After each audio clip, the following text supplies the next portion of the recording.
Gusto mo ng pagbabago? Magsimula ka sa sarili mo. Hindi magbabago ang lipunan kung ikaw mismo sa sarili mo ay di mo kaya magbago. Isa sa mga bagay na natutunan ko ay ang pagkakaroon ng disiplina. Ang pagiging disiplinado ay nagsisimula sa sarili. Mahalaga ang disiplina sa sarili. Bakit? Dahil nawawala ang halaga ng iyong pinag-aralan kung wala ka namang disiplina sa iyong sarili.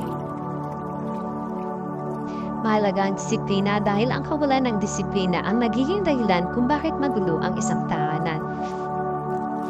Kung magulo ang tahanan, magiging magulo rin ang pamayanan at buong bansa.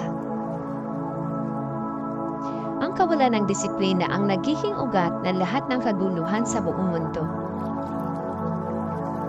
Ito ang sanhi ng karahasan, inggitan, pagkakabahabahagi at tigmaan. Dahil sa kawalan ng disiplina, maraming tao ang naghihirap. Maraming tahanan ang nawasak at maraming batang umiiyak dahil sa pagkaulila. Hindi kayang baguhin ng sinumang pinuno o lider ang isang bansa kung walang disiplina ang mga tao. Huwag mong iasa sa iba ang pagbabago, simulan mo sa sarili mo.